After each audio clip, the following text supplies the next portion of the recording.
ওকে, আসসালামু আলাইকুম ওয়া রাহমাতুল্লাহ। ওয়ালাইকুম আসসালাম। আপনারা সবাই কেমন আছেন? আলহামদুলিল্লাহ ভালো আছি। শুকুর আলহামদুলিল্লাহ। আমি বেশ ভালো আছি, সুস্থ আছি এবং সুন্দর আছি। তো আজকে এই মুহূর্তে আমাদের সাথে যারা যুক্ত হয়েছেন, দেশে কিংবা বিদেশে, গ্রামে কিংবা শহরে, যেখান থেকে যারা যুক্ত আছেন সবাইকে জানাচ্ছি প্রাণঢালা অভিনন্দন। তো আমি যেটা বলতে চেয়েছিলাম, আসলে আজকের ক্লাসটাও আমার ছিল না। আমি উপযুক্ত কাউকে আলোচনায় না পেয়ে আসলে আপনাদের, আমি বিশেষ করে মাহাদি হাসান, এখন আছেন আয়েশা রাখি, ওনাদের রিকোয়েস্টে আর কি আমি আবারও আপনাদের সামনে হাজির হয়েছি। মূলত আমি সাইকোসোমেটিক ডিসঅর্ডার নিয়ে আলোচনা করি। তো এর মধ্যে এই ক্লাসটা আমার একটু ব্যতিক্রম হয়ে গেল। তো আপনাদের যদি কোনো আলোচনায় কোনো ব্যাঘাত ঘটে বা বুঝতে কোনো অসুবিধা হয় বা আমার কোনো অসঙ্গতি থাকে, শুরুতেই আপনাদের কাছে ক্ষমা চেয়ে নিচ্ছি যে আপনারা এটা ক্ষমাসুলভ দৃষ্টিতে দেখবেন। এমনকি যদি কোনো ত্রুটি খুঁজে পান তাহলে অবশ্যই আমাকে অবগত করবেন। তো আপনারা কি আমার কথা শুনতে পাচ্ছেন? জি স্যার, শোনা যায়। আমায় কি দেখা যাচ্ছে? জি স্যার। দেখা যাচ্ছে। আমি আপনাদের যারা অনলাইনে আছেন, বিশেষ করে আমি সবাইকে অনুরোধ করবো আপনাদের মাইক্রোফোনটা শুধু বন্ধ করে ভিডিওটা অন রাখতে পারেন। এমনকি ভিডিও অন রাখে আসলে ইন্টারন্যাশনাল এখন ইয়েতে ওইটা আছে যে আসলে এই যে অনলাইন মিটিং গুলো যেগুলো হয়, যেমন zoom meeting, Google meet, webinar, এগুলোতে আসলে আমাদের ভিডিও অন রাখা সমস্ত পারমিশন থাকে ওয়ার্ল্ড ওয়াইজে। তো আপনাদের যারা পরিবেশ ভালো আছে তারা অবশ্যই মানে যাদের ভিডিও অন করার মতো পরিবেশ আছে তারা অন রাখবেন প্লিজ। আর আমাকে একটু মাঝে মাঝে একটু হাই হ্যালো দিবেন, আমি একটু স্ক্রিনের দিকে তাকাবো যে আমি কোনো কিছু যদি আপনাদের সাথে অসঙ্গতি হয় বা আমার যদি কোনো কিছু আপনাদের নিকটও জানতে ইচ্ছা হয় তাহলে আপনারা ইনকল মেসেজে অবশ্যই আমাকে জানাবেন। তো আসলে দেখেন, আমার পরিচয় পেয়েছেন, আমি ডক্টর মোহাম্মদ আসলাম উদ্দিন, আপনাদের সামনে আছি আমি আজকে প্রেজেন্টার হিসেবে। আপনাদের আমি যতটুকু দেখেছি, আমি দেশের বাইরে থেকেও কেউ সম্ভবত যুক্ত হয়েছেন, আমি আন্তরিক কৃতজ্ঞতা জানাচ্ছি তাকে।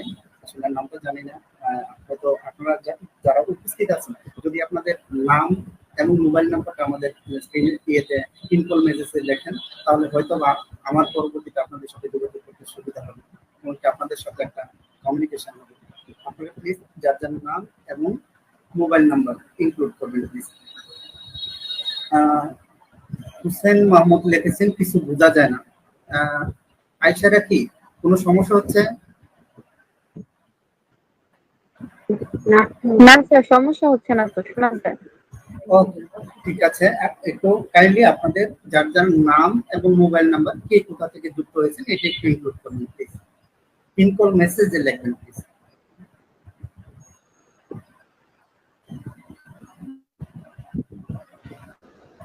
আচ্ছা, মাহাদি হাসান লিখেছেন সাউন্ড কম হচ্ছে। আচ্ছা ঠিক আছে, আমি ওদিনের মতো ওই ফ্যানটা বন্ধ করে দিচ্ছি, তাহলে হয়তো ক্লিয়ার হবে।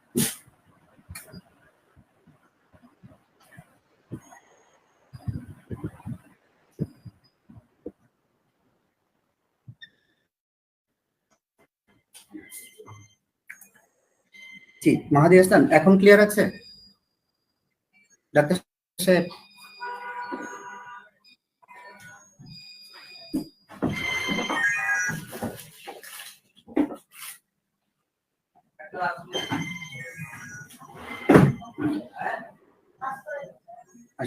আচ্ছা, আমি আমি চাচ্ছি যে আমার এখন সাউন্ডটা কি ক্লিয়ার আছে?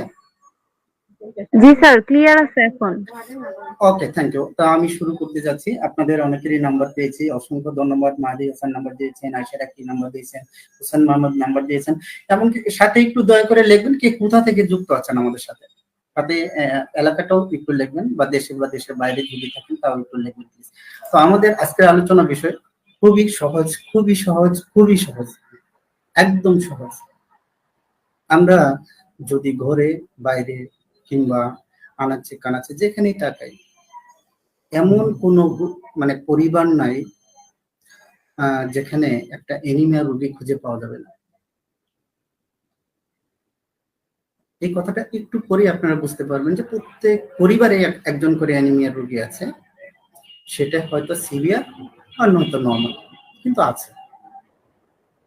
তো অ্যানিমিয়া আপনারা সবাই জানেন, অ্যানিমিয়া মানে ব্রিটিশে এটাকে অ্যানিমিয়াও বলে। তো এই কথাটাই আমি এখানে সংযোগ করেছি। অ্যানিমিয়াটা আসলে কিছুই না, এটা হচ্ছে আমাদের রক্তের যে লোহিত রক্তকণিকা, এটা স্বাভাবিক সংখ্যা কমে যাওয়া, বা আমাদের স্বাভাবিক লোহিত রক্তকণিকার সংখ্যা যখন কমে যায়, এটাকে আমরা বলি যে হিমোগ্লোবিনের ঘাটতি। একদম সহজ করে বলতে গেলে আসলে হিমোগ্লোবিনের ঘাটতিজনিত রোগ বা লোহিত রক্তকণিকার হ্রাসজনিত রোগকে অ্যানিমিয়া বলে। এটা হলো সহজ।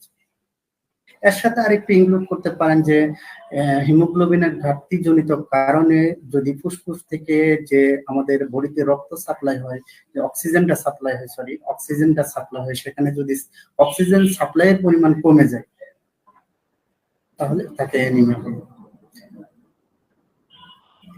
গাজীপুর 27 থেকে হোসেন মাহমুদ, অসংখ্য ধন্যবাদ।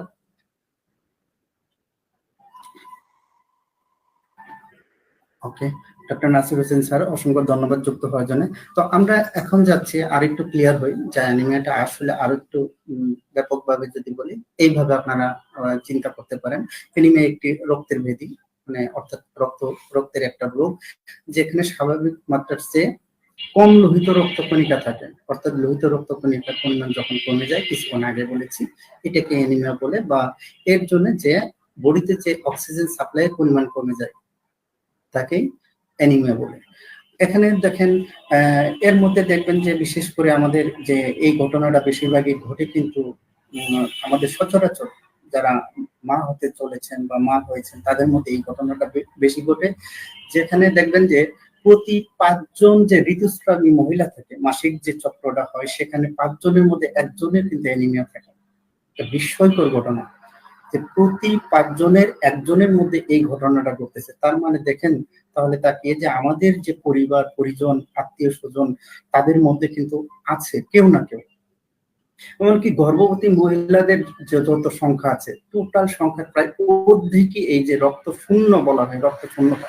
আসলে দেখেন এখানে আরেকটা কথা ক্লিয়ার করি, রক্ত শূন্যতা বলতে শেষ মানে রক্ত নাই বোঝায়, এটা কিন্তু রক্ত শূন্যতা হবে না। আমি এটা বোঝার জন্যই এই কথাটা লিখছি। শব্দটা হবে রক্ত স্বল্পতা। শূন্যতা মানে যার শরীরে রক্তই নাই তিনি তো মৃত। বিষয়টা হবে রক্ত শূন্যতা, শূন্যতা নয়, রক্ত স্বল্পতা। আপনার কি কথাটা ক্লিয়ার হয়েছেন?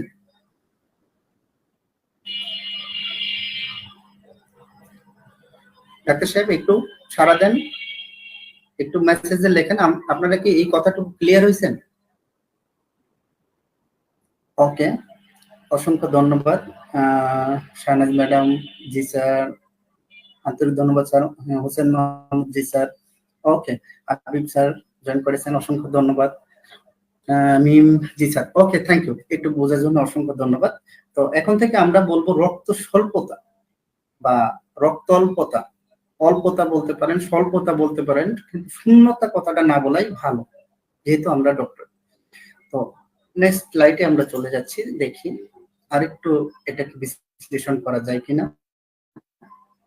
যে এনিমেটা বলতে আসলে তাহলে আমরা এখানে কি বুঝলাম, একজন কি বলতে পারবেন আপনাদের মধ্যে থেকে মাইক্রোফোন অন করে? একজন কি বলতে পারবেন? আমি সংক্ষিপ্তভাবে বলতে পারি, শরীরে হ্যাঁ, জি জি। রক্ত কমে গেলেই, রক্ত কমে গেলে অর্থাৎ 9 পয়েন্টের নিচে আসলে সে রক্ত স্বল্পতার ভিতরে আসছে বা রক্ত স্বল্পতার আওতায় আসছে। ওকে, অসংখ্য ধন্যবাদ। আর কেউ বললেন অ্যানিমিয়াটা বলতে কি বুঝলেন? আর কেউ কিছু বলবেন? রক্ত স্বাভাবিকের তুলনায় আমাদের যে একটা লেভেল থাকে, ওই লেভেলের তুলনায় যখন রক্তটা কমে যায় তখন তাকে অ্যানিমিয়া বলা হয় বা রক্ত স্বল্পতা বলা হয়। অসংখ্য ধন্যবাদ। রাইট, তারপরে আর কেউ কিছু বলবেন? ওকে, দুজনেরটাই আমি নিচ্ছি। দেখেন এই কথাটা এখানে লেখা আছে যে দেহের মধ্যে রক্তের পরিমাণে স্বল্পতা বা রক্তের মধ্যে যে আমাদের রক্ত কণিকা সমূহ আছে, হ্যাঁ, এই উপাদানগুলো যখন কমে যায়, রক্তের উপাদান কমে যাবে, এ হলো অ্যানিমিয়া, এটা লেখা আছে। আর একটা কি লেখছি যে আমাদের শরীরে যে রক্তের গুরুত্বপূর্ণ উপাদান, বিশেষ করে লোহিত রক্তকণিকা, হ্যাঁ, আর এই লোহিত রক্তকণিকার যে মূল প্রাণ, এটাকে বলা হয় হিমোগ্লোবিন। লোহিত রক্তকণিকার যে প্রাণ, এটার নাম হলো হিমোগ্লোবিন, এর পরিমাণ কমে যাওয়া। আরেকটা যদি এটাকে আরেকটু ভাবে যদি বলেন যে হিমোগ্লোবিনের কাজ হচ্ছে কি, যে আপনার আমার ফুসফুস থেকে এই যে দেহকোষে অক্সিজেন পরিবহন করা, এটা হচ্ছে হিমোগ্লোবিনের কাজ। ফুসফুস থেকে রক্তটাকে ইয়েটাকে অক্সিজেনটাকে সাপ্লাই দিয়ে নিয়ে যাচ্ছে হিমোগ্লোবিন।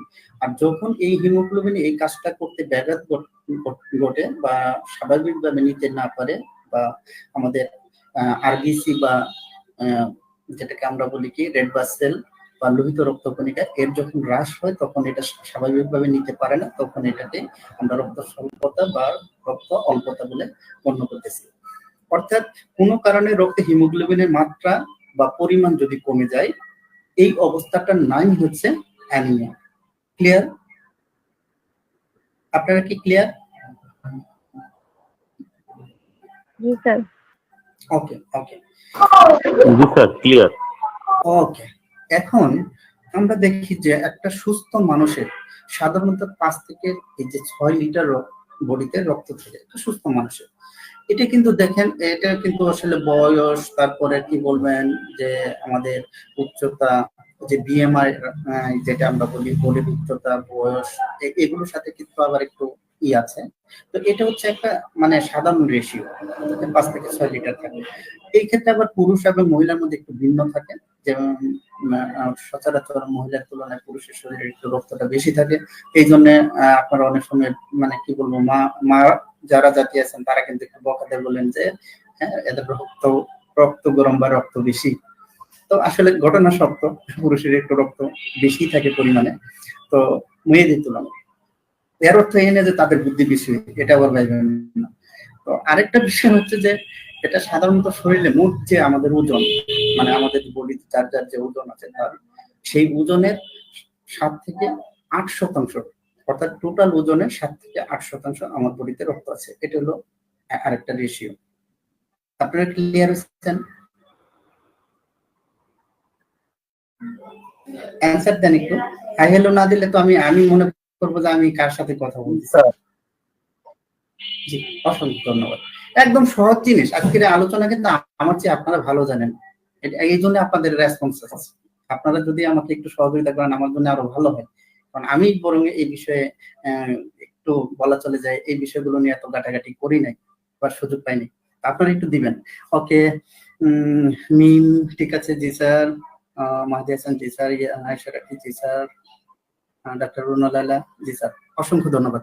তো আমরা একটু এখন ক্লাসিফিকেশন ইয়েতে যাই। দেখেন তো প্রকারভেদ কেমন আছে।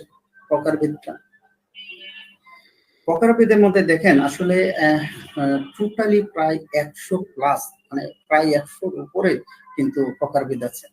তো আমি এখান থেকে মেন কয়েকটা জিনিসের এই করছি, যা আমরা যেহেতু হোমিওপ্যাথিক প্র্যাকটিশনার, আমাদের লক্ষণ ভিত্তিক চিকিৎসা, আমাদের এত কিছু দরকার নাই যে কি কারণে রক্ত কমতেছে। এটা জানার চেয়ে বড় জিনিস হলো যে মেন জিনিসটা, মানে টু দি পয়েন্টটা জানা।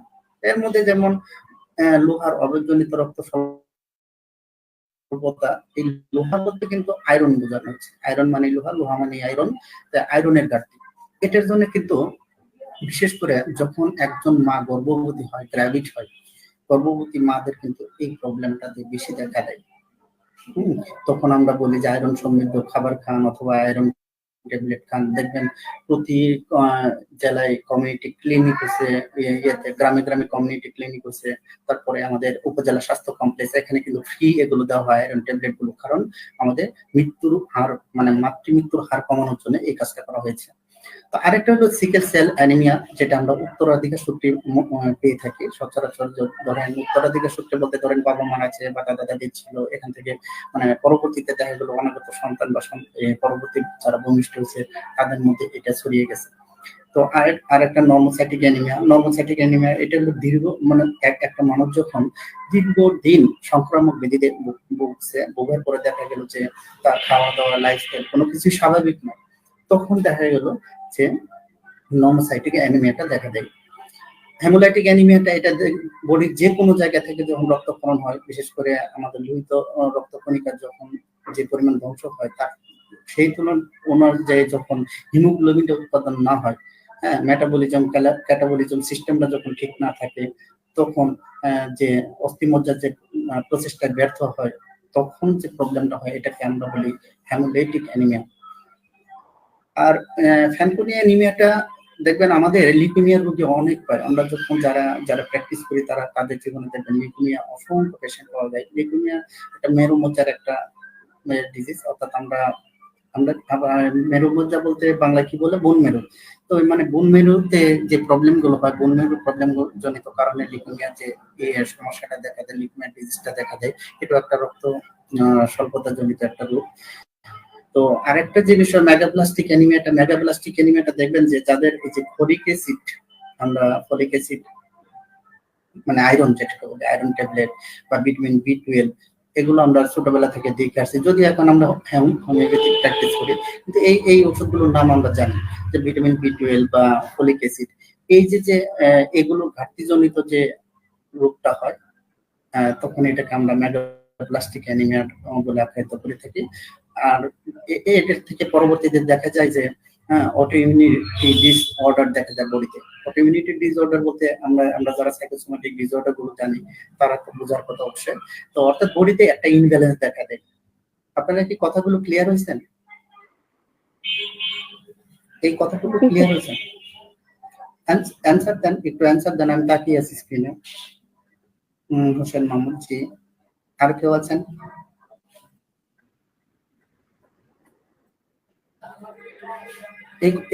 ওকে, থ্যাংক ইউ মাহাদি হাসান জি। সেটা কি, অসংখ্য ধন্যবাদ। আমি আসলে আপনাদের ফিডব্যাকটা চাওয়ার উদ্দেশ্য কি, ধরেন আমি আপনাদের সামনে কথা বলতেছি, সেই কথাগুলো আসলে কতটা গ্রহণযোগ্য, কতটা বর্জনীয়, বা কতটা শুনতে পাচ্ছেন, কতটা পাইলেন না, বা পরবর্তীতে আপনাদের কোন জায়গায় গ্যাপ রয়ে গেল, বা আমি কোন জায়গায় ব্যর্থ হলাম, এটাকে অ্যানালাইসিস করা বা এটার প্রসেস ভিউটাই হচ্ছে এটা, যে আপনারা এই যে অনলাইন প্ল্যাটফর্মে, কিন্তু একটা কথা আমি সবসময় বলি যে অনলাইন প্ল্যাটফর্মে কি হয়, যে আই কন্ট্যাক্টটা হয় না। যেমন আমি এখন কথা বলতেছি, আপনাদের সবাইকে দেখতে পাচ্ছি না, তার মানে আমি কিভাবে বুঝবো যে আপনারা আমার কথাটা গ্রহণ করলেন না, বর্জন করলেন না, কতটুকু নিতে পারলেন না? কারণ এই ক্লাসগুলোর সময় আমি আগেও বলছি, সবাই খাতা কলম নিয়ে বসবেন। ক্লাসে খাতা কলম নিয়ে বসলে একটা সুবিধা হলো কি, যে আপনি ওই ক্লাসের মধ্যে যখনই একটু হ্যান্ড রাইট করবেন, তখন ওই ক্লাসটা দেখবেন ভালো লাগবে, পরবর্তীতে বুঝতে পারবেন যে আসলে এই ক্লাসে এই আলোচনাগুলো হয়েছে। অসংখ্য ধন্যবাদ যারা ফিডব্যাক দিয়েছেন। তো আমরা প্রকারভেদ জানলাম, তো একটু লক্ষণগুলো দেখি। দেখেন তো আমাদের বাড়িতে বা আমাদের আত্মীয় স্বজনের মধ্যে কথাগুলো আস্তে শোনা যাচ্ছে, এখনো আস্তেই শোনা যাচ্ছে? না স্যার, সাউন্ড ঠিক আছে, হয়তো উনি লাউডে দেয় নাই বা একটু যার শোনা কম যাচ্ছে একটু লাউড দিয়ে নেন, এইটা বাড়িয়ে নেন ভলিউমটা। আচ্ছা, আমাদের দেখেন আশেপাশে বা আমাদের পরিবারে বা পরিজন আত্মীয় স্বজনের মধ্যে এই লক্ষণগুলো কি আছে কিনা দুই একজনের? যেমন যে শারীরিক দুর্বলতা, সহজে ক্লান্তি হওয়া, ফ্যাকাশে চামড়া, হ্যাঁ, শ্বাসকষ্ট মানে কিন্তু অ্যাজমা না, শ্বাসকষ্ট বলতেই কিন্তু অ্যাজমা মানে নিউমোনিয়া বা অ্যাজমা ধরে চিকিৎসা করি। দেখেন এই শ্বাসকষ্ট, তারপরে যে ফ্যাকাশে চামড়া, সহজে ক্লান্ত হওয়া, দুর্বলতা, এগুলো অ্যানিমিয়ার লক্ষণ।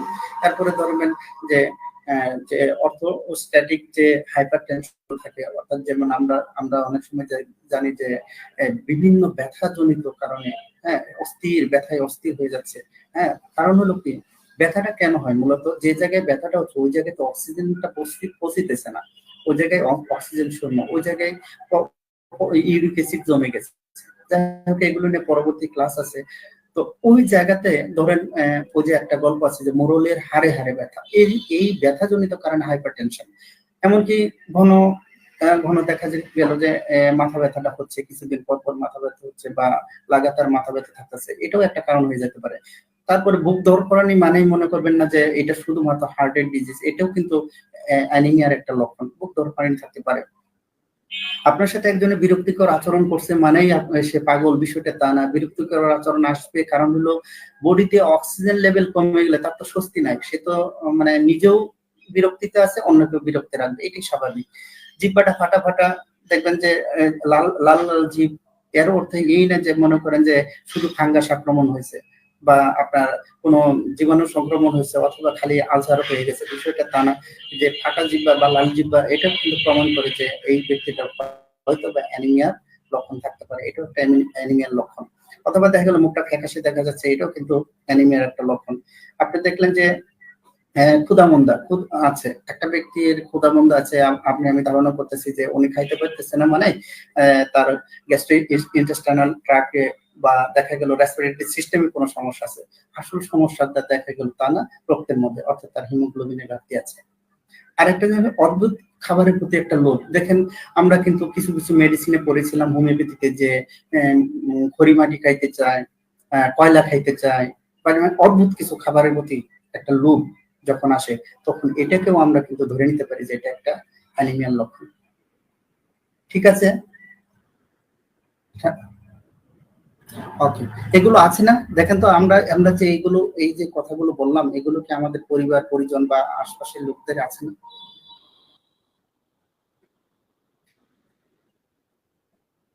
একটু ফিডব্যাক দেন প্লিজ, আছে কিনা?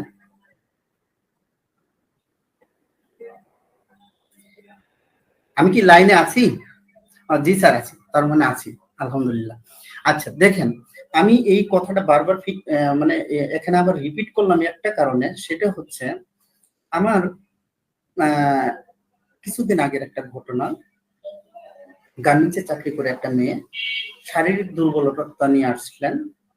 আসার পরে দেখা গেল আমি ওনাকে অনেক বললাম যে ব্লাডটা পরীক্ষা করি, আপনার অন্তত একটা সিবিসি একটা পরীক্ষা করা দরকার। যাই হোক, এগুলো নিয়ে আমি পরে কথা বলবো। যে আমি বললাম যে এটা একটু করি, তারপরে ওষুধটা দিই। তা ওনারা বললেন যে না স্যার, আপনি আগে ওষুধটা দিয়ে দেন, তারপরে দেখতেছি। তো দেখার পরে দেখা গেছে যে ওষুধটা দিয়ে দিছি, মাঝ রাত্রিতে কল দিয়ে বলতেছেন যে রুগী কেমন যেন হাত পা ছেড়ে দিয়েছে। তো যাই হোক, আসলে আমিও বুঝতে পারলাম না তাকে। তো মানে আমি যতটুকু জানি মেডিসিনের কোনো সমস্যা না, ওনাদের একটা ধারণা এসে গেছিল যে হয়তো মেডিসিনের কোনো সমস্যা হয়ে গেছে, বিষয়টা তা না। তো পরের দিন যখন আমি আমার ল্যাবে পরীক্ষা করলাম, আমার একটা ছোট্ট ডায়াগনস্টিক সেন্টার আছে, তো ওখানে পরীক্ষা করানোর পরে দেখা গেল তার হিমোগ্লোবিন হচ্ছে অনলি 6.3, অর্থাৎ 6.3। তখন দেখা গেল যে এই যে রক্ত স্বল্পতা জনিত কারণে মেয়েটা অসুস্থ হয়ে গেল, পরবর্তীতে যদি আমি এই পরীক্ষাটা না করতাম বা বলতাম যে আপনি আরেকটা ডক্টর দেখান বা অন্য জায়গায় যেত, তখন কিন্তু পুরো আমার হোমিওপ্যাথির উপর একটা দুর্নাম এসে যেত, দোষ এসে যেত যে হোমিওপ্যাথিক ওষুধ খাওয়ার পরে আমার রোগীর এই অবস্থা হয়েছে। তো একটু সাবধান, যদিও আমি শুরুতেই বলেছিলাম যে একদম সহজ ক্লাস। তো একটা পৃথিবীতে একটা কথা প্রচলন আছে, সহজ জিনিস যায় না বোঝা সহজে, সহজ জিনিস যায় না লওয়া সহজে। যেখানেই সহজ সেখানেই কিন্তু সবচেয়ে বেশি বিপদ। এই বিপদের আরেকটা অংশ বলি, যেমন আজকে আমার ওয়াইফ হয়তো আপনাদের সাথে ইয়েতে জয়েন্ট আছেন, ওনার কিছুই না, শুধুমাত্র দেখা গেল যে আমার আমার সেকেন্ড বেবিটা যখন আমাদের আসে তার করবে, তখন একটা প্রবলেম হলো, শুধু এই আঙ্গুলগুলো সে লড়াইতে পারে না, কোনো কিছু ধরতে পারে না, স্পষ্ট কোনো কিছুতে স্পর্শ করলে উনি বলেন যে আমার কারেন্টের শর্ট করলো। তো আমি একদিন অবাক হয়ে গেছি, একটা কাঠের কি জানি উনি ছুঁইছে, ছোঁয়ার পরে বলতেছে যে আমার কারেন্টের শর্ট করলো। তা আমি বুঝতে পারলাম না, পরবর্তীতে ভাবলাম যে আসলে কি হয়েছে, আসলে এটা তো আসলে আমার কাছে একটু আনকমন মনে হলো। তো পরবর্তীতে ল্যাবে পরীক্ষা করলাম, পরীক্ষা করার পরে দেখা গেলো হিমোগ্লোবিন কম। তো হিমোগ্লোবিন কমের জন্য ওই সময়ে, মানে আমাদের ওই বেবিটার সময়ে ডক্টর কোনো ওষুধ দিলেন না। উনি কোনো না দেওয়ার পরেও দেখা গেল যে আমার মাথায় এতটা তখন ক্যাচ করে নাই। এই মেয়েটা, অর্থাৎ আমার ওয়াইফের ঘটনাটা বলতেছি, উনি এই বাচ্চা হওয়ার 3 মাস পরবর্তী পর্যন্ত এই সমস্যাটা ভুগছে, এমনকি তার খুব কষ্ট হয়েছে। থার্ড বেবিটা যখন হয় তখন আমার কাছে ওই এই মানে দুর্বিষহ ঘটনাটার কথা মনে পড়লো। তখন আমি চিন্তা করলাম যে এই হিমোগ্লোবিনের অবস্থাটা আগে দেখে লই, যে আসলে এটাকে বাড়ানো যায় কিনা। তো পরবর্তীতে দেখা গেছে ওনার যেটা হলো যে হিমোগ্লোবিন আমি সম্ভবত 9 পেয়েছিলাম, কিন্তু 9 কত জানি ছিল আর কি। তারপরে আমি ওখানে একজন ডক্টরের সাথে পরামর্শ নিলাম, আমারই গানির একজন ডক্টরের সাথে পরামর্শ নেওয়ার পরে উনি বললেন যে দেখেন ভাই, আসলে এর আগের বাচ্চার সময় কি এমন এই ধরনের কোনো সমস্যা হয়েছিল? আমি বললাম জি। তো ওনারও এই ধরনের হতে পারে। তার চেয়ে আপনার আয়রন সাপ্লিমেন্ট দেওয়া লাগবে। ওনাকে আয়রন সাপোর্ট না দিলে বা সাপ্লিমেন্ট না দিলে কিন্তু ওনাকে ওনার কিন্তু বিভিন্ন মানে কমপ্লিকেশন আসতে পারে। তো আসলে দেখেন পরবর্তীতে যখন এই থার্ড বেবিটা হলো, উনি যে অসুস্থ মানে উনি যে গর্ভবতী ছিলেন বা তার যে তৃতীয় বেবি সেটা উনি অতটা মানে আমার মনে হয় আমি যতটুকু দেখেছি তার এত কষ্ট হয়নি। তো এটাও কিন্তু একটা মানে আমি ডক্টরের জন্য একটা শিক্ষণীয় বিষয় যে বডিতে যখন হিমোগ্লোবিন কমে যায় কি কষ্টটা হয়। তো ঠিক আছে, আমরা তো আছি তাই না সবাই?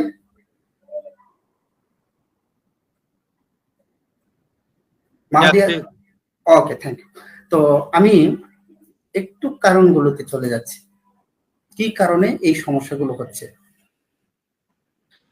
তো প্রথম কথা হচ্ছে যে জিনগত কারণ বা বংশীগত, জিনগত বলতে বংশগত কিছু কারণ আছে।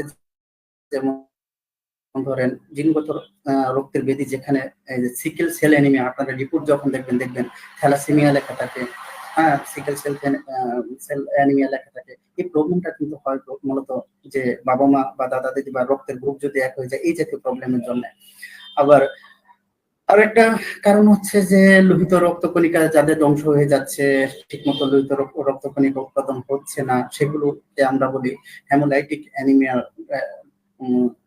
যেটা আসলে এই গ্রুপের মধ্যে, অর্থাৎ রক্ত যে লোহিত রক্তকণিকাটা যে ধ্বংস হয়ে যায় এটাও কিন্তু অনেক। হেমোলাইটিক অ্যানিমিয়া দেখবেন আপনি যারা হেমাটোলজি ডিপার্টমেন্ট বা অনকোলজি ডিপার্টমেন্টে যদি আপনি চান অসংখ্য পেশেন্ট দেখবেন, অসংখ্য বাচ্চা, বিশেষ করে বাচ্চাদের এই প্রবলেমটা বেশি দেখা দেয়।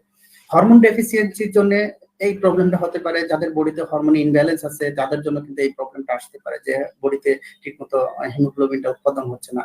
কারণ হরমোনটাকে কি বলা হয়, হরমোন নিয়ে একদিন আমার একটা স্পেশাল ক্লাস থাকবে আপনাদের জন্য, যদি আপনারা চান।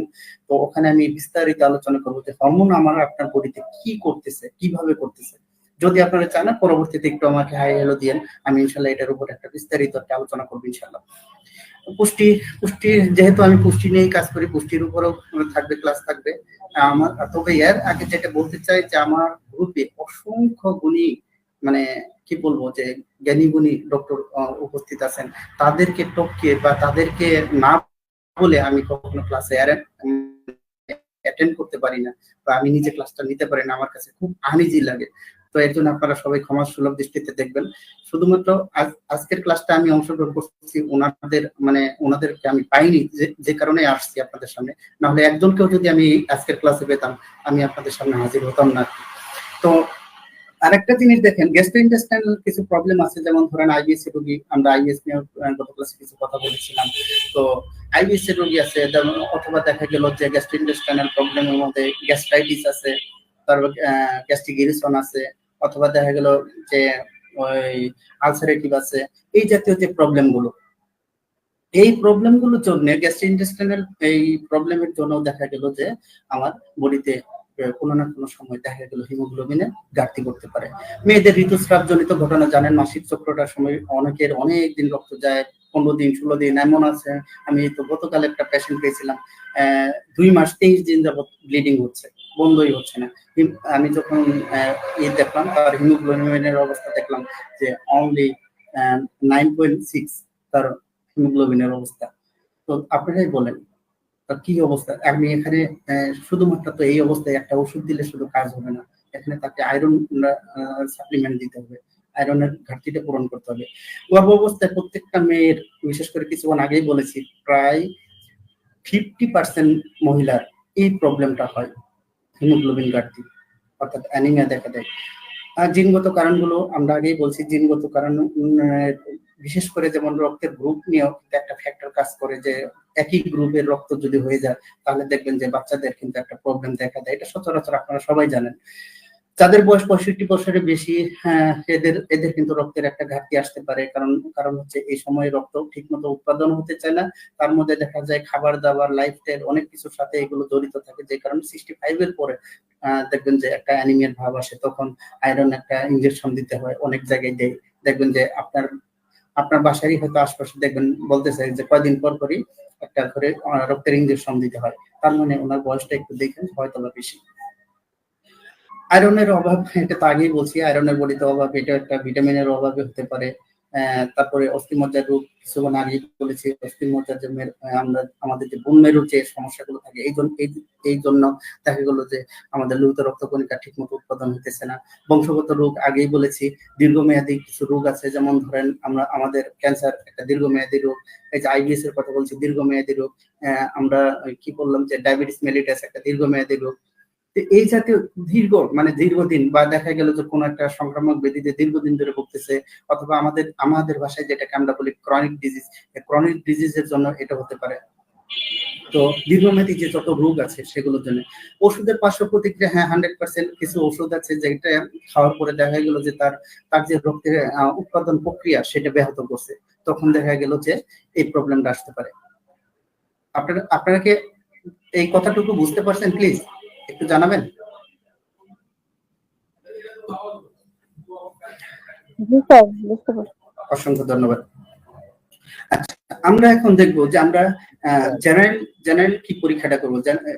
একটা রোগী আপনার সামনে আসতে আপনি কিভাবে এই পরীক্ষাটা আগে করবেন, প্রাথমিক পরীক্ষাটা বলতে বা সাধারণ পরীক্ষা বলতে যা বোঝান। আপনি দেখবেন ওনার মাড়িটা চেক করবেন, দাঁতের মাড়িগুলো কিন্তু এমনি রক্তিম বর্ণ থাকে, লাল বর্ণে থাকে, কিন্তু আপনি দেখলেন যে একটু সাদাটে বর্ণ বা ফ্যাকাশে বর্ণ, তাহলে বুঝে নেবেন যে তার রক্তের ঘাটতি আছে। আমাদের যে হাতের নখগুলো আছে, হাতের নখগুলো দেখে একটু তাকাবেন, হাতের নখগুলো একটু দেখবেন। আচ্ছা, কেউ কি বলতে পারবেন যে আমরা কোন হাতের নখ দেখবো? ইয়েতে একটু ইনকল মেসেজে একটু কেউ মেসেজ দেন, কোন হাতের নখ? বাম হাতের। অসংখ্য ধন্যবাদ। বাম হাতেরটা, কারণ হলো আমরা ডান হাতে খাবার খাই, অনেক সময় দেখা গেছে যে ডান হাতে এমনিতেই ওই যে আমাদের হলুদ মরিচের একটা কি বলবো যে কিছু লেগে থাকতে পারে, যে কারণে আমরা এটা অবশ্যই বাম হাতে দেখবো। Thank you. তো আরেকটা জিনিস হলো, যেমন ত্বকের ফ্যাকাশাটা দেখলেন যে লাবণ্যতার রস পাইছে, কেমন জানি একটু সাদা সাদা ভাব দেখতে দিচ্ছে, তখন আপনি ধরে নিতে পারেন যে হয়তো বা রক্তটা একটু কম আছে। আমি কিছুক্ষণ আগে বলেছি যে অনিয়মিত যে হৃদস্পন্দন, যে দেখা গেল যে হৃদস্পন্দনের যে স্বাভাবিক মাত্রাটা সেটা স্বাভাবিকের নয়, একটু অস্বাভাবিকতা দেখতেছেন, ধরে নিতে পারেন যে হয়তো বা তার যেহেতু রক্তের সাথে অক্সিজেন বহন করে, মানে হিমোগ্লোবিন অক্সিজেনটা বহন করে ওই রক্তের মাধ্যমে, তার মানে কি আমাদের রক্তের যে ফ্যাক্টরিটাই তো হৃদয়, অর্থাৎ আপনার হার্ট, সেখানে তো একটা প্রভাব পড়ে। তার মানে এটা হার্টের রোগ না, এটা রক্তে থেকে এই প্রবলেমটা হয়েছে। আভ্যন্তরীণ কিছু রক্তপাত ঘটতে পারে, যেমন ধরেন প্যালভিক রিজিয়ন বা আমাদের রেক্টাল রিজিয়নে যদি কোনো ধরনের দেখা গেল রক্তক্ষরণ হয়েছে, তারপরে দেখা গেল যে আপনি ধরে নিতে পারেন যে পরবর্তীতে এটা অ্যানিমিয়া আসতে পারে। তো আপনি এইগুলো আমরা এখানে আমি যেটা বলতেছি এটা হলো সাইন এন্ড সিমটম। একটা হলো সাইন আর একটা হলো সিমটম। কেউ কি বলতে পারবেন সাইন এবং সিমটমের মধ্যে পার্থক্যটা কি?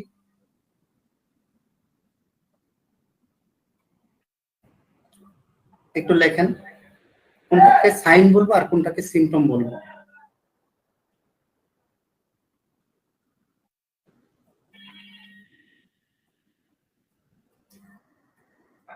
আপনারা কেউ আছেন?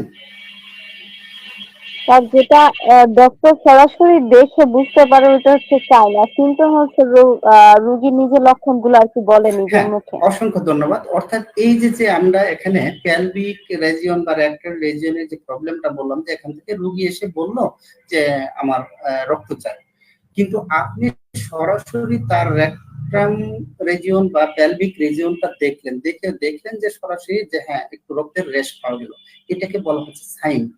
আর রোগীর মুখ দিয়ে যেটা বলছে ওটা হলো একটা সিমটম। অসংখ্য ধন্যবাদ। ঠিক আছে। তো আরেকটা দেখেন যে আমরা অনেক সময় দেখা যায় যকৃতের পরীক্ষা আছে, অর্থাৎ লিভারটা কিন্তু পরীক্ষা করে দেখা যায়। আপনি একটা রোগীকে শোয়ায় কিন্তু যকৃতের যে পজিশন গুলো আছে, কোথায় কি আছে, যাই হোক এটা নিয়ে আবার হয়তো ক্লাস করানো লাগতে পারে। আমাদের যিনি ইয়েতে অ্যানাটমি ক্লাস করাবেন উনি দেখাই দিবেন কিভাবে যকৃতটা পরীক্ষা করবেন, স্প্লিনটা কিভাবে দেখবেন, কোন কতটুকু অংশ দেখবেন, কিভাবে বুঝবেন যে হ্যাঁ স্প্লিনের সমস্যা আছে বা যকৃতের সমস্যা আছে, এটার উপরে একটা ফিজিক্যাল এক্সামিনেশন আছে, আপনি সরাসরি দেখাতে হয় এগুলা। তো এখানে দেখলেন যে আপনি আকারে একটু আপনি পরীক্ষা করে বুঝলেন যে তার একটু এখানে প্রবলেম আছে, তাহলে আপনি ধরে নিতে পারেন পরবর্তীতে হয়তো তার অ্যানিমিয়া হওয়ার সম্ভাবনা আছে। মানসিক স্বাস্থ্যের যে সমস্যাগুলো হয়, বিশেষ করে ধরুন ভিটামিন B12 এর অভাবে ওই যে আমি বললাম জিহ্বার ঘা মানে কিন্তু ঘা না, ওখানে দেখা গেল যে জিহ্বায় ঘা হয়েছে, তার হয়তো দেখা গেল যে হিমোগ্লোবিনের ঘাটতি, এই জন্য জিহ্বায় ঘা দেখা দিচ্ছে। ভিটামিন ডি ডেফিসিয়েন্সি অর্থাৎ ভিটামিন ডি এর ঘাটতিজনিত কারণ আপনার আমার মনোযোগ বা উদ্বেগের বা আমাদের আকাঙ্ক্ষা বিষণ্ণতা, আমাদের রাগ জেদ ক্ষোভ এগুলোর একটা সম্পর্ক আছে। তো এই জন্য এই জিনিসগুলো একটু আমাদের শুনে দেখতে হবে, তার কাছে রোগীর কাছে শুনতে হবে বা আমার নিজে সরাসরি দেখতে হবে যে আসলে এইগুলো কোনো ঘাটতি আছে কিনা বা এখানে কোনো ধরনের সমস্যা তার আছে কিনা। তো নেক্সট আমরা কি করব, বিশেষ কিছু পরীক্ষা দিতে পারি, যেমন ধরেন হিমোগ্লোবিনটা দিতে পারেন। হ্যাঁ, হিমোগ্লোবিন হেমাটোক্রিট। আচ্ছা, হিমোগ্লোবিনটা তো সবাই বুঝি আমরা, রক্তকণিকাটা দেখব। আর এই রক্তকণিকার অংশ বিশেষ যে পরীক্ষাটা করা হয় এটাকে বলা হয় হেমাটোক্রিট। এটা আসলে আমাদের খুব একটা প্রয়োজন হয় না, বিশেষ করে যারা হেমাটোলজি ডিপার্টমেন্টে কাজ করে বা অনকোলজি যারা আছে, হেমাটোলজিস্ট যারা আছে তাদের জন্য বিশেষ প্রয়োজন। কারণ ওনারা তো মানে রোগের নাম অর্থাৎ রোগ নির্ণয় করে তারপর রোগের নাম ধরে একটা ওষুধ দেয় তারা। তো আমাদের আসলে আমরা জাস্ট সেটা জানবো যে কি কি পরীক্ষাটা করা হয় জানার জন্য জানা। তো আরেকটা হলো যে যেহেতু আমরা কি বলি আমরা লক্ষণ ভিত্তিক চিকিৎসাটা করি, এই জন্য বললাম জানার জন্য জানা, তবে জানাটা আমাদের জন্য খরচ, জানতেই হবে। তো আরেকটা জিনিস হলো পেরিফেরাল যে ব্লাড স্ট্রিমারটা আছে, স্লাইডে যেমন স্লাইড করে আকার আকৃতিটা দেখা হয় যে আমার ওই সেলের বা কোষের আকারটা বাড়ছে না কমছে, এটা কি বক্রাকৃতি নাকি লম্বাকৃতি নাকি কি বলে ক্ষুদ্রাকৃতি, এই বিষয়গুলো ওখানে দেখা হয় স্লাইডে মাইক্রোস্কোপিক যন্ত্র দিয়ে। রেটিকুলোসাইটটা হচ্ছে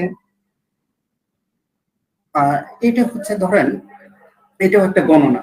যেমন ধরেন আপনার এইটা স্লাইডের উপরে রেখে রক্ত এটা রেখে এখানে দেখা গেল যে পরীক্ষা করা হয় যে অস্থিমজ্জা থেকে আপনার আমার যে বোন মেরু এখান থেকে কত দ্রুত লোহিত রক্তকণিকাটা মানে তৈরি হচ্ছে, এই বিষয়টা জানা যায়।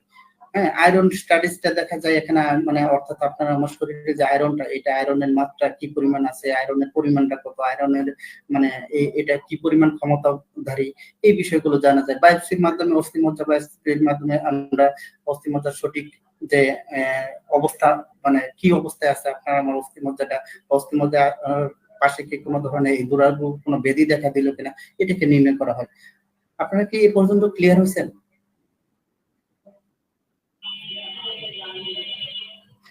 জি, ইনকল মেসেজে একটু লিখবেন এই পর্যন্ত কি ক্লিয়ার হয়েছেন?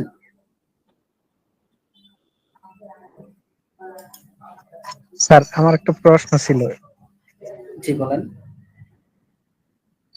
স্যার এই যে বোন মেরু বা অস্থিমজ্জা, জি এটা তো রক্ত উৎপাদন হয় এখান থেকে, জি কিন্তু জি স্যার ওখান থেকে উৎপন্ন হয়। আমরা কখন বুঝতে পারবো যে একজন পেশেন্টের রক্ত আর উৎপাদন হচ্ছে না তো বা তার এটা বাড়ছে না? আচ্ছা, এটা হচ্ছে আমরা যখন ওই যে আমরা যখন মনে করেন আমরা করি না রোগীতে কি বলে যে এমআরআই করি বা দেখা গেল যে ওনাদের যে কি বলে সিটি স্ক্যানটা করি বা এই জিনিসটা আসলে আমরা তো এই স্বাভাবিকভাবে বুঝবো না, এটা আমাদের পরীক্ষার মাধ্যমে আমাদের যারা অনকোলজিস্ট আছে বা হেমাটোলজিস্ট যারা আছে তারা কিন্তু এটা বলে দেয়। তো আমরা এটা জানতেছি প্রাথমিক জানাটা যে আসলে আমরা আমাদের এই বিষয়গুলো জানার দরকার। আমরা হয়তো বা দেখা গেলো আমাদের একটু অজ্ঞতার জন্য দেখা গেলো একটা রোগী অ্যাক্সিডেন্ট হয়ে গেল, তখন আমার হোমিওপ্যাথির উপরে একটা পুরা দুর্নাম এসে যায়, এই বিষয়টা জানানো হচ্ছে আর কি। স্যার কি আর কোনো কথা বলবেন? না স্যার, আলহামদুলিল্লাহ। না, আমরা এখানে যেটা জানবো প্রাথমিক বিষয়টা, ধরেন আমি এখানে যদি অ্যাডভান্স ক্লাস নেওয়া শুরু করি, আমাদের এখানে অনেক ভাই বোন আছে যারা দেখা গেল যে হয়তো আমরা বেসিকটা জানি না, কিন্তু অ্যাডভান্স যখন শুরু করব তখন দেখা গেল যে ওই বেসিকটা না জানার জন্য তাদের কাছে কিন্তু এই ক্লাসটা আবার বিরক্তির লাগবে। তো আমি বিষয়টা হচ্ছে যে আপনাদের জানা বিষয়গুলো মানে যে বিষয়টা আপনারা জানেন জাস্ট ওই বিষয়টাকে হয়তোবা আমি আরেকটু 19 আর 20 করতেছি, অর্থাৎ হয়তো দেখা গেল আপনারা 19 জানেন, সেখানে 20 আমি জানানোর চেষ্টা করতেছি, জাস্ট এতটুকু। তবে এতটুকু মানে আমি এই আলোচনাটা করতেছি এতটুকু যে আমাদের হোমিওপ্যাথিক ডক্টর হিসেবে এতটুকু জানা আমাদের জন্য খরচ, জানতেই হবে এইটুকু। আর অ্যাডভান্স ক্লাস যখন থাকবে একটু প্লিজ ওই জিনিসগুলো ওখানে আমাদের আলোচনা হবে, ঠিক আছে? হ্যালো, আরো কারো কোনো প্রশ্ন?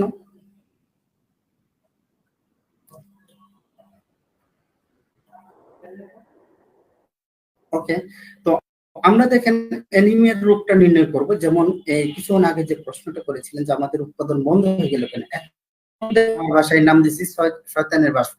কারণ এখানে বসলে খালি সময় খা, মানে দেখবেন যে আপনি মোবাইলটা নিয়ে বসছেন, খালি দেখাইতেছেন, কখন যে আধা ঘন্টা 1 ঘন্টা পার হয়ে গেছে খুঁজি নাই। এই জন্য এটার নাম দিচ্ছি শয়তানের বাষ্প, সরি। তো আমরা একটু পরবর্তীতে এতে যাচ্ছি যে আমরা আরো কিভাবে জানবো, যে প্রশ্নটা আসছিল এখানে চলে যাচ্ছি। প্যাথোলজিক্যাল ইনভেস্টিগেশন, আপনি ব্লাডের কিছু এক্সামিনেশন দিবেন, বিশেষ করে সিবিসি, এটা তো বলাই হয়েছে, বোন মেরু টেস্ট দিবেন, এই তো এসে গেছে বোন মেরু, যখন পরীক্ষাটা দিবেন তখনই তো আপনার এটা এসে যাবে যে আপনার রোগ উৎপাদন হচ্ছে না। হ্যাঁ, তারপরে দেখা গেল যে আপনার যে হিমোগ্লোবিনের পার্সেন্টেজ, যেটা কিছুক্ষণ আগে বলেছিলাম যে 14.6 গ্রাম যে পার 100 সিসি, অর্থাৎ প্রতি 100 সিসি ব্লাডের মধ্যে এই এই 6.6 এটা হচ্ছে হিমোগ্লোবিন, এটা হলো নরমাল।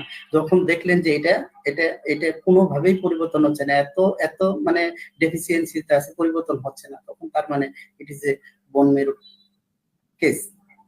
কথা ক্লিয়ার হয়েছে?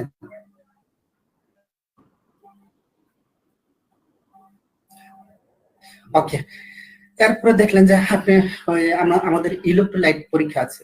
হ্যাঁ, ইলেকট্রোলাইটের মধ্যে দেখবেন আয়রন পরীক্ষা আছে, ওখানে সোডিয়াম, ম্যাগনেসিয়াম, ক্যালসিয়াম, অনেকগুলো টেস্ট আছে, এর মধ্যে দেখবেন আয়রন আছে। তো ওখানে ইলেকট্রোলাইট পরীক্ষা করলেন। অথবা দেখা গেল ভিটামিন, এখন তো সরাসরি যে কোনো ভিটামিনের পরীক্ষা শরীরে করা যায়, আপনি এটা দিলেন। অথবা আপনি সরাসরি রোগীটা দেখলেন, দেখার পরে দেখা গেল যে তার অর্শ আছে, হুকম আছে, অথবা দেখা গেল যে কোনো একটা আলসারেটিভের লক্ষণ আছে যেখান থেকে রক্তক্ষরণ হয়। তার মানে এগুলো হচ্ছে আমাদের একটা সরাসরি, এমনকি প্যাথোলজিক্যাল, একসাথে এই পরীক্ষাগুলো করে আমরা নির্ণয় করবো যে হ্যাঁ ওনার অ্যানিমিয়া আছে।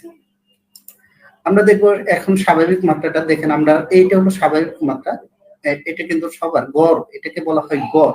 এর অর্থ এই না পুরুষ মানে এটাই থাকতে হবো, কারণ ওনার বয়সের ব্যাপার আছে, ওনার সাথে উচ্চতার ব্যাপার আছে, ওনার ওয়েটের ব্যাপার আছে, অনেক কিছু ব্যাপার আছে। তো এটা হলো নর্মাল, যে একটা পুরুষের 13.8 থেকে দেখা গেল যে 17.2 গ্রাম পার ডিএল। ডিএলটা সবাই কি জানেন? ডেসিলিটার আর কি। পার ডেসিলিটারে এই পরিমাণ থাকার কথা। তারপর মহিলাদের পার ডেসিলিটারে দেখা গেল 12.1 থেকে 15.1 থাকার কথা। শিশুদের ক্ষেত্রে দেখা গেল প্রতি ডেসিলিটারে দেখা গেছে যে কত, এখানে আমাদের 11 থেকে 16 গ্রাম পার ডেসিলিটারে থাকার কথা, প্রতি ডেসিলিটারে এটা থাকার কথা। গর্ভবতী মহিলাদের 11 থেকে 15.1 এটা থাকার কথা।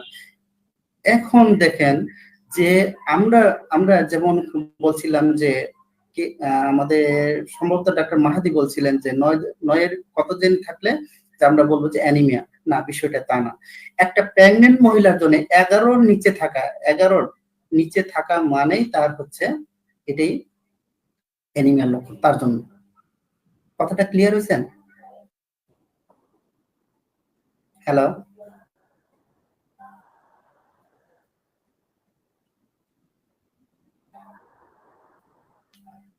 আপনারা কি আছেন আমার সাথে?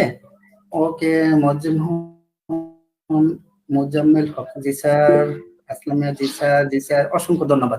অর্থাৎ এটা ডিপেন্ড করতেছে, এই যে যেমন দেখেন কি ইল্ডারলি, অর্থাৎ বয়স অনুপাতেও কিন্তু এটা ডিক্রিজ করতে পারে।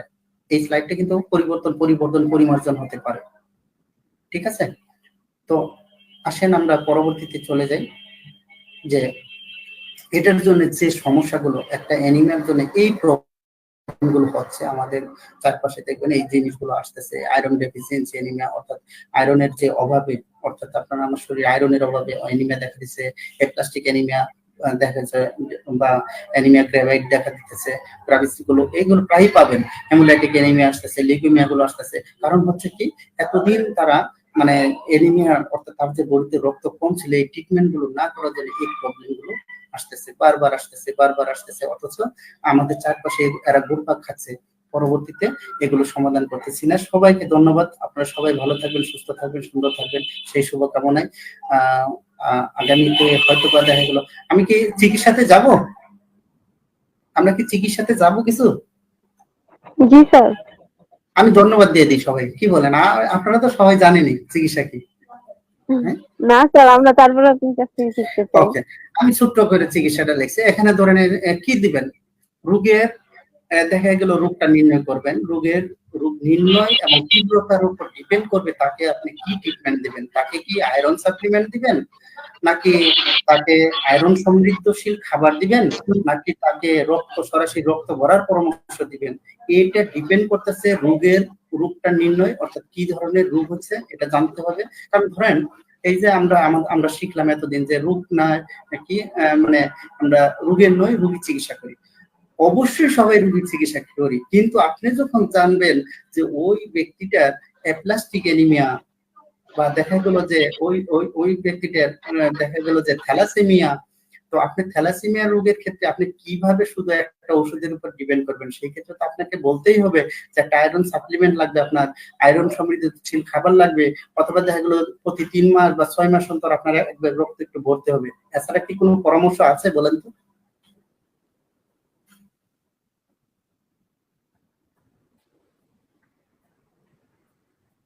স্যার আপনাদের একটু ফিডব্যাক চাচ্ছি, আছে?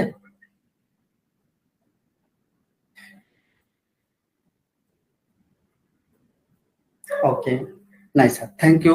আসলে দেখেন আমি আপনাদের মতো হোমিওপ্যাথিক ডাক্তার, আমি যেটা চাচ্ছি, আমি শুধুমাত্র একটা লক্ষণ ভিত্তিক ওষুধ দিয়ে দিলে এখানে পূর্ণ হবে না। কারণ যে মেয়েটার, যে মাটার, যে বাবাটার, যে সন্তানের দেখা গেল হিমোগ্লোবিন 6-এর নিচে নেমে গেছে, 7-এর নিচে নেমে গেছে, 7 বা 6-এর নিচে নেমে গেছে, আপনি কিভাবে শুধুমাত্র একটা মেডিসিন দিয়ে ওই বাচ্চাটাকে, ওই মাটাকে বা ওই বাবুটাকে সুস্থ রাখবেন? তখন মাসবিক পরামর্শ দিতে হবে যে আপনি এক ব্যাগ রক্ত ভরেন, নাকি এছাড়া কোনো বিকল্প আছে?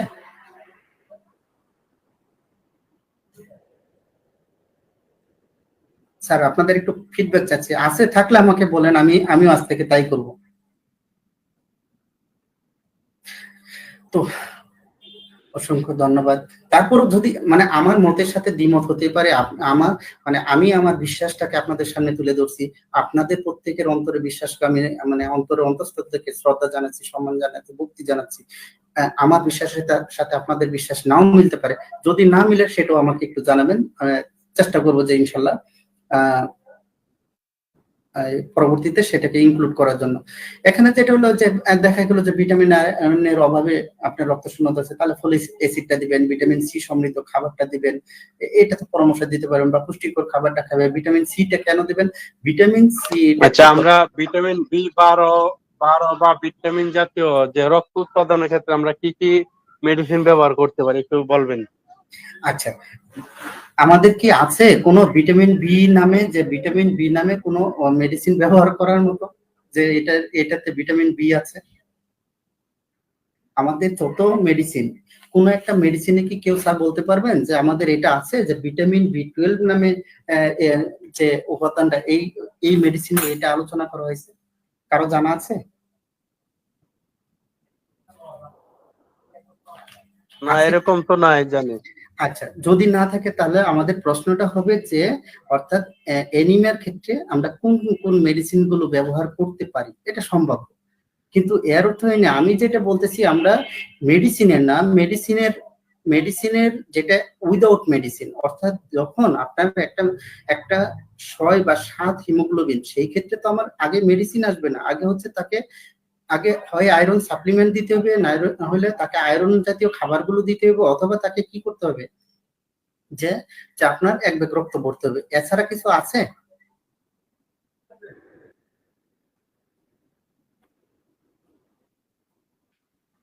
কারণ এই কথাটা বলার উদ্দেশ্য হলো, যেমন এই কয়েকদিন আগে একটা পেশেন্ট আসলেন, তো একটা হোমিওপ্যাথিক ডক্টর দেখাচ্ছেন, দেখানোর পরে দেখা গেল যে উনি বারবার ওষুধ দিতেছেন, মানে শরীর দুর্বলের একদম যত ওষুধ আছে দিতেছেন। তো একটা সময় ওনার হোমিওপ্যাথির প্রতি মানে হোমিওপ্যাথির গুরু বিরোধী, যে হোমিওপ্যাথির নাম শুনলে ওনার কথা হলো যে এতবার ওষুধ খেলে কোনো কাজই হয়নি, আমার শরীরে দুর্বলতাই কাটে নাই। তো আমি বললাম যে আচ্ছা ঠিক আছে, আপাতত পরে আমি বললাম যে এই পরীক্ষাটা একটু করেন। উনি বলতেছেন আমি একটা পরীক্ষা বড় জোর করতে পারবো, এতগুলো করতে পারবো না। আমি বললাম আচ্ছা ঠিক আছে, সিবিসিটা করেন। সিবিসি করার পরে তার দেখলাম হিমোগ্লোবিন হলো 6.9। এখন আপনি বলেন এটা কি আমার হোমিওপ্যাথির দোষ, নাকি আমি যে তাকে এখন পর্যন্ত আয়রন সাপ্লিমেন্ট দেই নাই, বা আয়রন খাইতে বলি নাই, বা আয়রন সমৃদ্ধ খাবার দিই নাই, অথবা এক ব্যাগ রক্ত ভরতে বলি নাই, এটা আমার দোষ?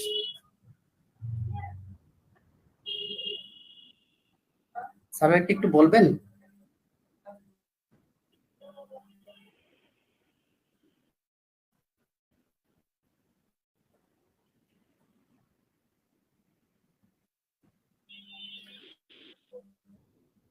ওকে, প্রয়োজনে কেউ মেসেজে লিখতে পারেন, সমস্যা নেই, মেসেজে দিতে পারেন। আর একটা জিনিস হচ্ছে, কেউ কিছু বলবেন? কারো মনে হয় মাইক্রোফোন অন করা আছে, আমি শব্দ পাচ্ছি। জি স্যার, না বলাটা আমাদের দোষ, এটা ডাক্তারদের দোষ। না, এখানে না বোঝাটা দোষ, ডাক্তারদের দোষ না।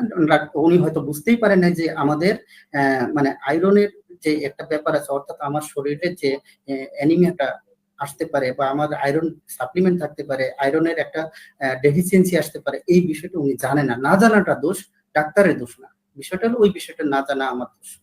আমি যেটা বলতে চাচ্ছি যে আমি অনেক কিছু জানি না, এটা না জানাটা আমার দোষ। আমার জানতে হবে, জানার চেষ্টা করতে হবে, কিন্তু মানে যতটুকু জানি সেটা নিয়ে সেটার মধ্যে সীমাবদ্ধ থাকাটা অপরাধ। আমি একটা ক্লাসে বলেছিলাম যে আমরা বিশ্বাস করব কিন্তু গোঁড়ামি করব না।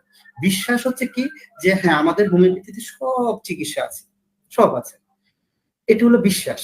গোঁড়ামি হলো কি, যেখানে আপনি দেখা গেল যে একটা জায়গায় স্ট্রিকচার হয়ে গেছে, ফ্র্যাকচার হয়ে গেছে, সেখানে স্ট্রিকচার আর ফ্র্যাকচারের জায়গায় কি আমাদের 86-87 নম্বর সূত্র নয়? 186-187 কি বলে নাই কিছু? আমাদের কি ফুড সাপ্লিমেন্ট নিয়ে আমাদের মাহাত্মা হেনিম্যান কিছু বলে নাই? তো আমি বলতেছি ওই বিষয়গুলোকে ইগনোর করা বা ওই বিষয়গুলো অ্যাভয়েড করাটা আমার অপরাধ। অসংখ্য ধন্যবাদ ডাক্তার রুনা লায়লা। আর কেউ কিছু বলবেন এই ব্যাপারে? কারো কোনো প্রশ্ন থাকলে একটু বলবেন প্লিজ। আছে কোনো প্রশ্ন?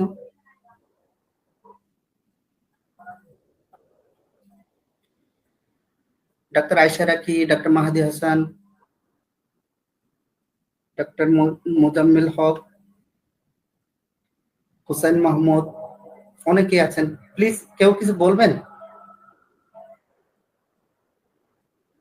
না, আসলে বলার নাই, আমার কিছু বলার নাই। তবে আপনি যদি বলতেন আপনি কোথায় বসেন, বা আজকে তো আমি আপনাকে প্রথম দেখলাম, বা এই গ্রুপে আমি নতুন, একটু যদি বলতেন।